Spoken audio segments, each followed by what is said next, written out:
Hey guys, what's up? My name is Anthony, and welcome to another edition of BNA Sports Talk. And today we're talking about George Kittle and whether it's a viable option for the Giants. And that's pretty much all I want to talk about in this video. We may drift in some other topics, but yeah, that's the main thing I want to talk about. So let's take a look at the Giants' current tight end spots and current tight end figures. So we have Toilolo, Levine, whatever, Toilolo, who we signed to a 2-year, $6.2 million contract.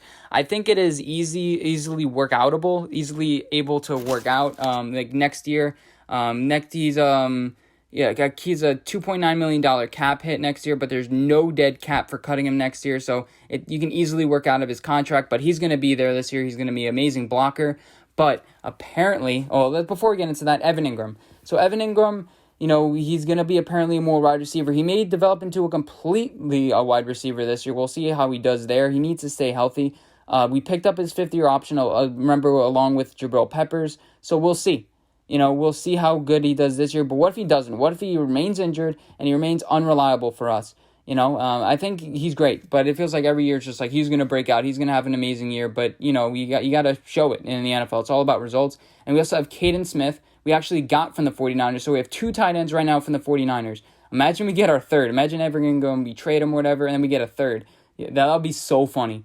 They got rid of 2 tight ends, whatever. So let's get on to George Kittle, his situation. Apparently, they're nowhere near a contract extension. What I know about George Kittle, amazing blocker, amazing leader. He loves Jimmy G. He wears the shirts.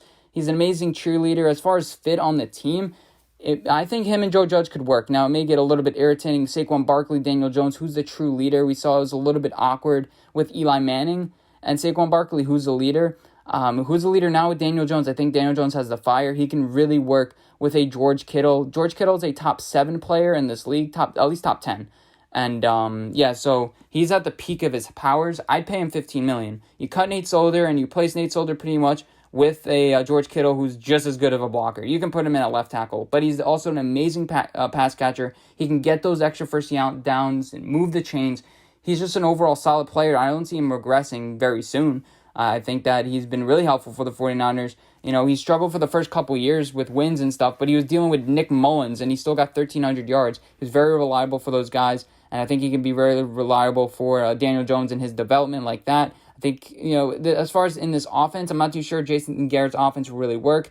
Is Jason Garrett still going to be around? I don't know. Maybe he's going to take a head coaching job, so you also have to think about that. The 49ers, would they not make a deal with this guy and just let him walk?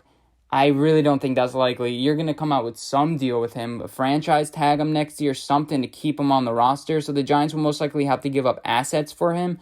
But a bunch of teams are going to be bidding for the powers or the talents of George Kittle. You're going to have the Patriots. You're going to have a bunch of teams. But the thing is, the Giants also have a solid piece in Evan Engram. Teams I could see him going towards. You look at the NFC North, you look at the Green Bay Packers, take a look at the NFC West, you think the Arizona Cardinals. The 49ers aren't going to allow George Kittle to go in division. I really don't see that. The Giants can trade Evan Engram to the Cardinals. They could trade him to the Patriots and different things like that. I think that, those are some potentially good options. A lot of teams think they're good at tight end. You take a look at the Browns, the Falcons, the Chargers. There's a bunch of teams that are good at tight end. Maybe you could say the Titans with Delaney Walker. I think that could be also a good option for Evan Engram to go to because, take a look at that offense with Ryan Tannehill. The offensive line is getting worse with Taylor Lewan, but they're probably looking for more of a blocker. They have a bunch of tight ends on their roster right now, but none of them really stand out. None of them really pop. I know they drafted a guy a couple years ago. It doesn't seem like he's improving that much. From the last time I checked, I was taking a look at, the roster and tight ends. Didn't really see much talent there. The Steelers feel like they're good. Maybe the Steelers as well. So there are a bunch of teams that the Giants could trade Evan Engram to and then cop George Kittle. But the thing is, a lot of teams are going to have a lot of money. The Eagles are going to have a lot of money. What if Zach Ertz, Dallas Goedert? They're probably solid there. But take a look at over the cap for next year. Let's break that down for which team specifically are going to have extra cap space to spend next year as of now.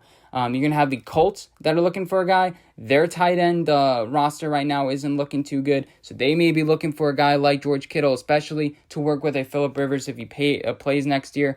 You have the Jaguars that, really rebuilding their roster, getting a lot of draft picks, but they could be looking for a guy. The Chargers, they also have a lot of money, but they feel like they have their guy in Hayden Hurst. But, they franchise tag him this year. What if you can't work out a long-term deal?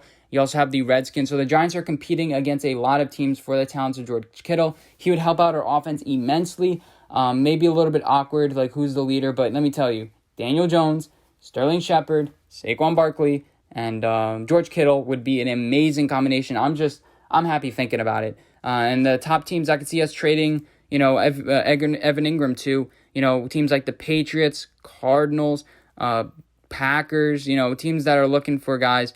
Packers drafted a tight end, but really they got rid of Jimmy Graham. He's no longer there. So yeah, and so there are a lot of top end teams, a lot of teams with a bunch of salary next year that are looking for guys like that.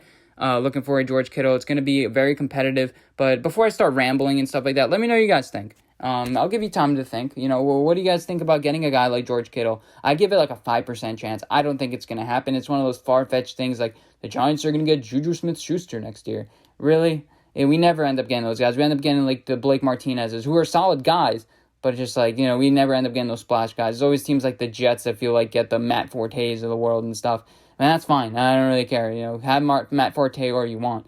It's about, it's about winning. It's about production. But the Giants haven't done that in a while. But I think George Kittle, to us, I think it would make us division favorites next year. You take a look at all these teams and their conditions. We have a better secondary. We have an offensive line. I don't think I said this yet, but, Nate Solder, I think George Kittle is a better blocker than Nate Solder. So, we cut him and bring him right in. But I hope you guys enjoy this video. Let me know what you guys think, and I'll see you guys in my next one. Bye, guys.